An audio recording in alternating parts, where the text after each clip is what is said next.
जैसे ही लिफ्ट से निकलकर रिया थर्ड फ्लोर के वीवीआईपी सेक्शन की ओर चलने लगी, बगल की लिफ्ट का दरवाजा खुला। रिया ने देखा कि लिफ्ट में से रोहित, आर्यन और सनी बाहर निकले। रोहित ने एक बहुत ही शानदार सूट पहना हुआ था, हाथों में महंगी घड़ी और चमकते शूज में रोहित बहुत हैंडसम लग रहा था। नन्हे आर्यन ने भी सूट पहना था। रोहित की तरह वो भी आज काफी हैंडसम लग रहा था। सनी अपने यूजुअल प्रिंटेड टी शर्ट और कलरफुल पैंट्स में अपनी उम्र से थोड़ा छोटा लग रहा था। रोहित को देखते ही रिया अपनी जगह पर स्टैचू की तरह खड़ी हो गई। उसे जल्दी ही कोई तरकीब सोचनी थी। अगर रोहित ने रिया और आर्यन को एक साथ देख लिया तो सारी प्लानिंग फेल हो जाती। रोहित, सनी और आर्यन कॉरिडोर में आगे चलने लगे। तभी सनी ने देखा कि उसके शूज की लेस खुली हुई है। वो झुककर अपनी शूज की लेस बांधने लगा। रिया दबे पांव कॉरिडोर के कोने की ओर चलने लगी। उसने सोचा कि कॉर्नर में जाकर वो एक बड़े से गमले के पीछे छुप जाएगी, लेकिन अभी वो गमले के पास पहुंचने ही वाली थी कि सनी की उड़ती हुई नजर रिया पर पड़ी। रिया को देखते ही सनी चिल्ला उठा, जैसे उसने कोई भूत देख लिया हो। उसने रिया की ओर देखा, फिर अपनी आंखें बंद करके मसलने लगा। फिर कॉरिडोर के उस तरफ रोहित के पास खड़े आर्यन की ओर देखा। सनी का सिर चकराने लगा। वो बेहोश होकर जमीन पर गिर गया। तभी रोहित दौड़कर सनी के पास आया।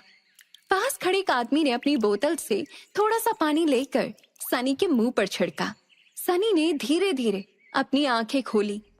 होश में आते ही वो बार बार एक ही चीज दोहरा रहा था, आर्यन दो हैं, दो आर्यन हैं, आर्यन दो हैं, दो आर्यन हैं। रोहित ने सनी को हल्का तमाचा मारकर पूछा, सनी होश में आओ, ये क्या बोल रहे हो तुम?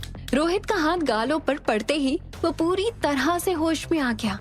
उसने रोहित का कोट पकड़कर उससे कहा, दो दो आर्यन है भैया, आपको पता है आर्यन एक नहीं दो हैं। आसपास खड़े लोग रोहित और जमीन पर पड़े सनी की ओर देख रहे थे। रोहित को सनी का ये बर्ताव बहुत एम्बैरसिंग लग रहा था। उसने सनी से पूछा, सनी ये तुम क्या कह रहे हो? तुम होश में तो हो? सनी रोहित का सहारा लेकर खड़ा हो गया और रोहित से कहा, आइए भैया मैं आपको दिखाता हूँ। वो रोहित को कॉरिडोर के उस हिस्से में ले गया जहाँ उसने रिया को देखा था। उसने गमले के आसपास कॉरिडोर में हर जगह ढूंढा, मगर उसे रिया वहाँ नहीं मिली। उसने यहाँ तक कि गमला उठाकर भी देखा। सनी के इस बर्ताव को देखकर रोहित की एम्बैरसमेंट और ज्यादा बढ़ गई। उसने अपनी आवाज बढ़ाकर सनी से कहा, सबके सामने मेरा तमाशा बना रहे हो और मुझे ये बिल्कुल पसंद नहीं है। रोहित की आवाज सुनकर सनी घबरा गया। सनी को अपने आप पर शक होने लगा, कहीं उसने जो देखा वो सच भी था या नहीं। बहुत ही कंफ्यूज्ड हालत में सनी अपना सिर खुजाते हुए रोहित से कहने लगा, भैया मुझे लगता है मेरी आंखों का नंबर बदल गया है या फिर मेरा चश्मा खराब हो गया है। मुझे अभी अभी आर्यन दो जगह पर दिखाई दिए। आसपास खड़े लोग थोड़ा सा हंसकर अपने अपने काम पर लग गए। रोहित ने सनी का कॉलर पकड़कर उसके पास खींचा और उसके कानों में कहा, सारा दिन मोबाइल पर गेम खेल खेल कर तुम्हारा चश्मा खराब नहीं हुआ, बल्कि तुम्हारा दिमाग भी खराब हो गया है। अगर तुम्हें किसी चीज के इलाज की जरूरत है तो तुम्हारे दिमाग की। अब चलो वीआईपी रूम की तरफ, कोई हमारा वहाँ इंतजार कर रहा है। रोहित आर्यन को लेकर आगे चलने लगा। सनी ने थोड़ी देर आसपास फिर से देखा और फिर अपना सिर खुजाते हुए रोहित के पीछे चला गया। पास में रखी सर्विस ट्रॉली का एक पर्दा उठाकर रिया ने बाहर झांक कर देखा। रिया ने राहत की सांस ली जब उसने देखा कि रोहित, आर्यन और सनी वहां से चले गए थे। मगर रिया की परेशानी अभी खत्म नहीं हुई थी। रिया ने रोहित के मुंह से साफ सुना था, वो तीनों वीवीआईपी रूम में किसी से मिलने जा रहे थे और ये वही जगह थी जहां अनिका ने रिया को बुलाया था। इसका मतलब साफ था कि कोई कॉमन गेस्ट था जो रिया और अनिका दोनों से मिलना चाहता था। और अगर रोहित आर्यन को लेकर अनिका के सामने चला गया तो रिया की प्लानिंग पर पानी फिर जाएगा। सर्विस ट्रॉली में काफी तौलिए और नैपकिन पड़े थे। रिया ने एक तौलिए को शॉल की तरह अपने कंधों पर डाल लिया और नैपकिन और टिश्यू पेपर से अपने चेहरे को ढक लिया। सर्विस ट्रॉली में वो सारी चीजें भी पड़ी थी जो काफी गेस्ट होटल में भूल कर चले जाते हैं। रिया ने एक सनग्लास उठाए और पहन लिए। वो सनग्लासेस रिया के चेहरे के हिसाब से काफी बड़े थे। इस पूरे गेटअप में रिया काफी कॉमेडी लग रही थी, मगर उसे पता था कि अगर वो ये नहीं करेगी तो रिया और आर्यन बहुत बड़ी मुसीबत में फंस सकते थे। वहाँ रोहित, आर्यन और सनी वीवीआईपी रूम के बेहद करीब पहुंच चुके थे। तभी आर्यन को पीछे से एक आवाज सुनाई दी। ब्रदर, रुक जाओ। आर्यन ने जब पीछे मुड़कर देखा तो काफी फनी लग रही रिया दौड़ के आर्यन की तरफ आ रही थी। रिया के इस गेटअप में उसका चेहरा साफ नजर नहीं आ रहा था। रोहित और सनी ने रिया की ओर देखा। वो हैरान रह गए। रिया आकर आर्यन के पास रुकी और आर्यन से कहा, हाय, तुम्हारे डैड मेरी मॉम से मिलने जा रहे हैं। उन दोनों की मीटिंग में आखिर हम क्या करेंगे? चलो हम प्ले एरिया में जाकर खेलते हैं। रिया को इस हालत में देखकर आर्यन को हंसी तो आ रही थी, मगर वो समझ चुका था कि कुछ गड़बड़ है। इसीलिए रिया पकड़े जाने का इतना बड़ा रिस्क होने के बाद भी उठकर रोहित के सामने जो आई थी। रिया ने आर्यन से कहा, जल्दी चलो, मुझे खेलना है। सिचुएशन की सीरियसनेस समझते हुए आर्यन ने भी देर नहीं की। उसने रोहित को सिर्फ इतना कहा, मैं अपने दोस्त के साथ खेलने जा रहा हूँ। रोहित कोई जवाब दे इससे पहले आर्यन रिया के साथ प्ले एरिया की तरफ चला गया। वैसे तो रोहित आर्यन को किसी से मिलने जुलने नहीं देता था। उसने कभी आर्यन को इस तरह किसी दोस्त के साथ खेलने की इजाजत भी नहीं दी थी, लेकिन आज आर्यन को रोकने की कोशिश नहीं की, क्योंकि वो जानता था प्ले एरिया काफी सेफ है। होटल पैराडाइज ने छोटे बच्चों के लिए एक प्ले रूम बनाया था, जिसमें स्पेशल ट्रेन लोग बच्चों की देखभाल करते। वो काफी सेफ जगह थी बच्चों के लिए। रोहित ने सनी से कहा, लगता है यही है अनिका की डॉटर। सनी ने हंसते हुए कहा, शायद इसीलिए ये भी इतनी अजीब है। कितनी फनी लग रही थी ऐसे गेटअप में। सनी के मुंह से ये बात सुनकर रोहित ने सनी की ओर देखा। उसे ऊपर से नीचे देखकर रोहित ने सनी को एक स्माइल दी और कहा, आई एम श्योर वो तुम्हें फनी लग रही होगी। अब चलो अंदर। जैसे ही रोहित और सनी अंदर जाने लगे, सनी की नजर रिया के जूतों पर पड़ी। जूतों पर नजर पड़ते ही अचानक उसे याद आया, अभी लिफ्ट के पास जब उसे लगा था कि उसने दो आर्यन को देखा था, तब गमले के पास खड़े आर्यन के पैर में यही जूते थे। सनी से अब रोहित को कुछ कहने की हिम्मत नहीं थी। उसने जल्दी से एक बहाना बनाया और रोहित से कहा, भैया आप अंदर चलें, मैं जरा बच्चों पर नजर रखता हूँ। आर्यन भोला है ना, बाहर वालों से बात करने की आदत नहीं है उसे। आप तो जानते हैं ना, मैं उन्हें खेलते वक्त डिस्टर्ब नहीं करूंगा, बस थोड़ा दूर खड़ा होकर उन्हें देखूंगा कि वो सेफ है या नहीं। आज सनी ने शायद जिंदगी में पहली बार कोई समझदारी की बात कही थी। रोहित ने सनी की पीठ थपथपाई और कहा, गुड, आई एम इम्प्रेस्ड। यूं तो रोहित से तारीफ सुनकर सनी काफी खुश हो जाता है, मगर इस वक्त सनी के दिमाग में कोई और ही टेंशन चल रहा था।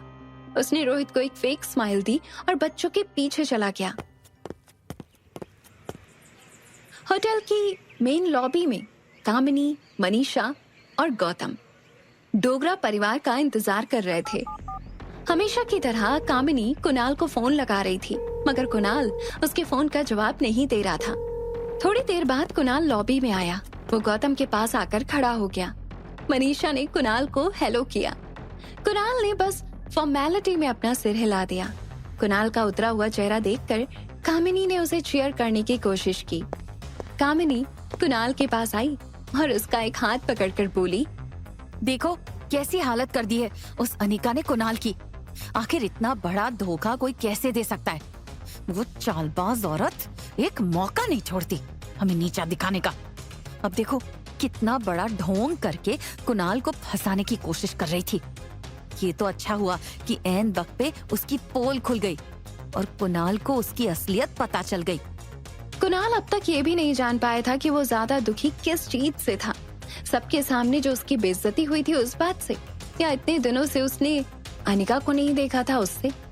कुणाल कुछ परेशानी में है, ये देखकर गौतम ने उससे पूछा, क्या हुआ कुणाल, कोई टेंशन है क्या? अगर कोई टेंशन है तो मुझे बताओ। If you need I can help you. Kunal ने बड़े रूडली गौतम को जवाब दिया। What can you do? क्या हेल्प कर सकते हैं आप मेरी? कुणाल का गुस्सा देखकर गौतम ने अपनी बात बदल दी। मेरा वो मतलब नहीं था कुणाल। मैं जानता हूँ कि तुम स्मार्ट हो, इंटेलिजेंट हो, तुम्हें किसी की मदद की कोई जरूरत नहीं।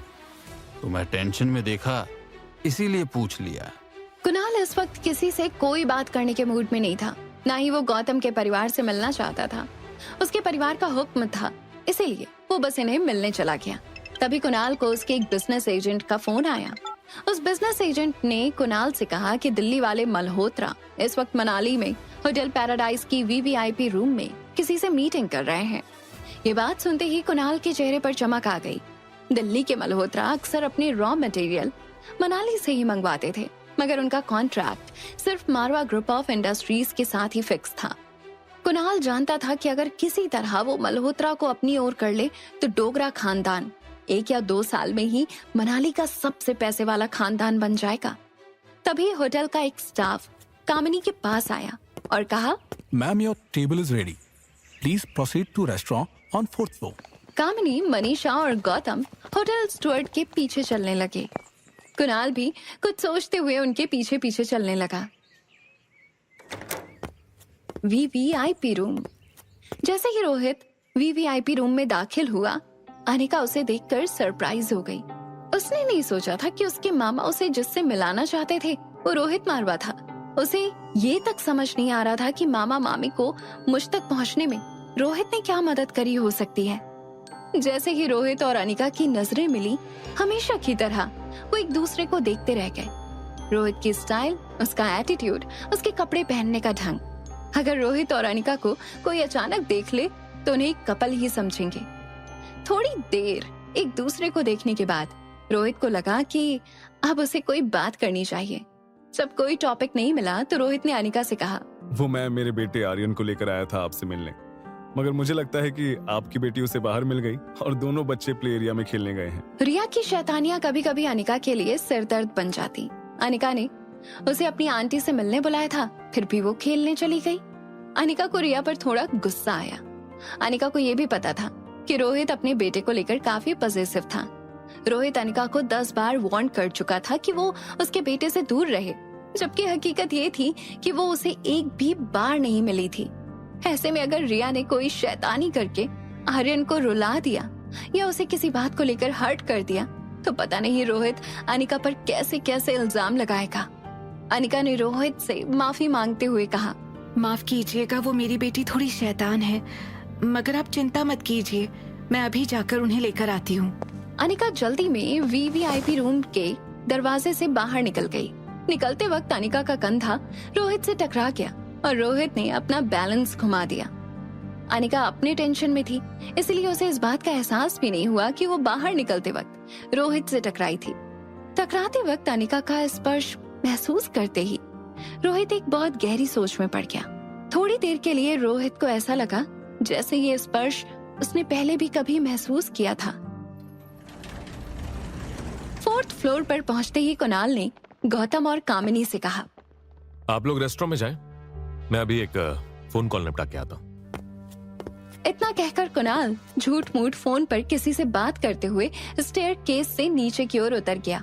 3rd फ्लोर पर आते ही उसने बेल बॉय से पूछा, वीवीआईपी रूम कहाँ है? बेल बॉय ने उसे कॉरिडोर राइट हैंड साइड जाने का इशारा किया। कुणाल किसी भी तरह मल्होत्रा को मिलकर उनसे डील करना चाहता था। वो जैसे ही कॉरिडोर में आगे चलने लगा, एक लड़की से टकराया। दोनों टकराकर एक दूसरे को सॉरी कहने लगे। तभी कुणाल ने देखा कि वो जिस लड़की से टकराया था वो अनिका थी। अनिका को देखते ही कुणाल को इस बात का पता चल गया था कि वो इतने दिनों से सिर्फ इसीलिए डिप्रेस था क्योंकि वो अनिका को मिस कर रहा था। वो सिर्फ इसी वजह से अपसेट रहता था क्योंकि वो अनिका का चेहरा नहीं देख पा रहा था। कुणाल को इस बात का यकीन हो चुका था कि वो अनिका से प्यार करने लगा था। कुणाल की यही बात उसे बिना पता चले उसके होठों पर आ गई और उसने एक लंबी सांस खींचकर अनिका से कह दिया, आई लव यू।